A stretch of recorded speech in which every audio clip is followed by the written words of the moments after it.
So next, let's talk about the InTouch Machine Edition object. So if you remember from the Santa's pop quiz, right?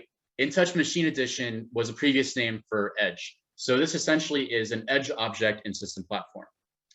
In System Platform, you can actually use the ITME object to allow for your Edge application to be integrated within System Platform and vice versa.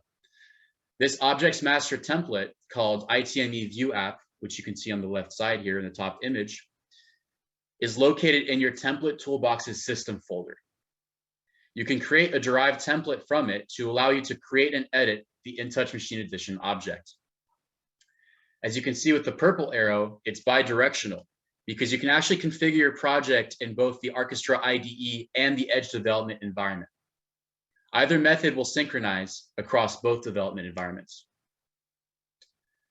Once deployed, the instance of this object template allows for data exchange between System Platform and the runtime of your Edge application. You can enter the IP address of the runtime node on those instances to download the application to the runtime stations. And on the runtime station, all you need to do is run the ceserver.exe file to enable the communication channel between them. At this point, the data exchange is event-driven. So if the tag value changes in your Edge runtime environment, it will be synchronized with the corresponding System Platform tag. The reverse is also true, which is why you see that the pink data exchange arrow on the bottom image here is bidirectional.